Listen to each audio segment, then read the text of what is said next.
अगर आप भी यूपीएससी एस्पिरेंट हो तो आपके भी दिमाग में बहुत सारे डाउट आते होंगे, जिसमें से आज मैं एक डाउट को क्लियर करने वाली हूँ, जो है कि यूपीएससी की प्रिपरेशन के टाइम में हमें कोचिंग करनी चाहिए या नहीं करनी चाहिए। पर्सनली मैं भी इस क्वेश्चन को लेकर के बहुत टाइम तक स्टक रही हूँ कि मुझे करना चाहिए या नहीं करना चाहिए, क्योंकि मैंने आपको अपनी ऑलमोस्ट पूरी स्टोरी प्रीवियस के वीडियो में बताई है, आप जा कर के वो चेकआउट कर सकते हैं। हाँ, तो आते हैं आज के डाउट सॉल्व करने पे कि क्या आपको कोचिंग करनी चाहिए या नहीं करनी चाहिए। इसको मैं आपको ना एक एग्जांपल के थ्रू समझाऊंगी। बचपन में आप सभी ने साइकिल चलाना सीखा होगा, आपको आपके पेरेंट्स ने सिखाया होगा, मुझे भी मेरे पेरेंट्स सिखाया। मुझे मेरे पापा ने साइकिल चलाना सिखाया था।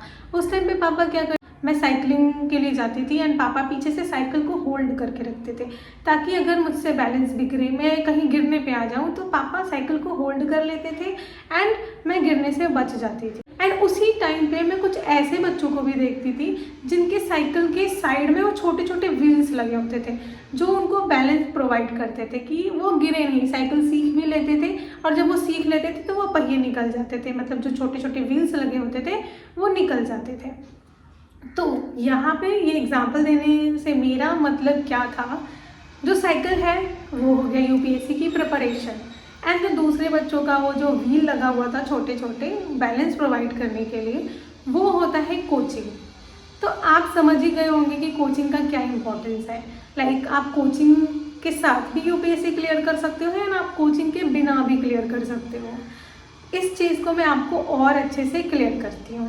लाइक अगर आपकी लाइफ में कोई ऐसा पर्सन है, आप ऐसे इंसान से कांटेक्ट में हो, कनेक्टेड हो, जिसने यूपीएससी की प्रिपरेशन बाय हार्ट की हो, ऑनेस्टली की हो, एंड या फिर उसको नॉलेज हो यूपीएससी फील्ड का, वो आपको अच्छे से गाइड कर सकता हो, तो आपको कोचिंग की कोई ज़रूरत नहीं है। इनफैक्ट सिलेबस भी है आपके पास, एंड यूट्यूब पे बहुत सारे चैनल्स हैं जो आपको बता सकते हैं कि आप अपने यूपीएससी की प्रिपरेशन किस तरीके से करें। एंड अगर आपके अंदर डिसिप्लिन है कि आप अपना एक प्लान बना करके उस प्लान पे स्टिक होकर के प्रिपरेशन कर सकते हो, तो आपको कोचिंग की ज़रूरत नहीं है। लेकिन अगर आप में लैक ऑफ डिसिप्लिन है, आपको लगता है कि आपके आसपास कोई ऐसा गाइडर नहीं है, जो कि मेरे साथ हुआ, मुझे पर्सनली गाइड करने के लिए कोई गाइडर नहीं था, मुझे बिल्कुल समझ नहीं आता था कि मैं किस तरीके से यूपीएससी की प्रिपरेशन करूं। तो स्टार्टिंग से मैंने सेल्फ स्टडी की, लेकिन एंड में जब मेरा क्लियर नहीं हो रहा था तो मैंने सोचा कि अब कोचिंग लेना चाहिए, ताकि मैं अच्छे से समझ पाऊँ कि मेरे मिस्टेक्स क्या क्या रहे हैं। तो मैंने कोचिंग लिया, 6-7 महीने तक मैंने कोचिंग की है, लेकिन हेल्थ इश्यूज़ के कारण मैं कोचिंग कंप्लीट नहीं कर पाई, एंड तब तक मैं खुद भी यूपीएससी से डिवास्टेटेड हो गई थी। अपनी पूरी स्टोरी अपने प्रीवियस वीडियो में आप सभी को बताई है, अगर आपने नहीं देखी है तो जा कर के देख लें, एंड उस वीडियो से आपको पता चल जाएगा कि मेरी क्या स्टोरी रही है। तो आते हैं अपने पॉइंट पे कि कोचिंग का। तो आपको आई थिंक कि अब तक समझ आ गया होगा कि आपको कोचिंग करना है या नहीं करना है, ये आपको खुद ही एनालाइज करना है। अगर आपकी लाइफ में ऐसा कोई गाइडर है तो आपको कोचिंग की कोई ज़रूरत नहीं है, एंड अगर आपको फाइनेंशियल प्रॉब्लम भी है तो आप कोशिश करो कि आप कोचिंग ना ही करो, आप सेल्फ स्टडी के थ्रू ही अपनी चीज़ें कर सको। तो यही समझाना चाहती हूँ मैं आपको। आप ये मत सोचो कि कोचिंग नहीं कर पाया तो क्लियर नहीं कर पाऊंगी।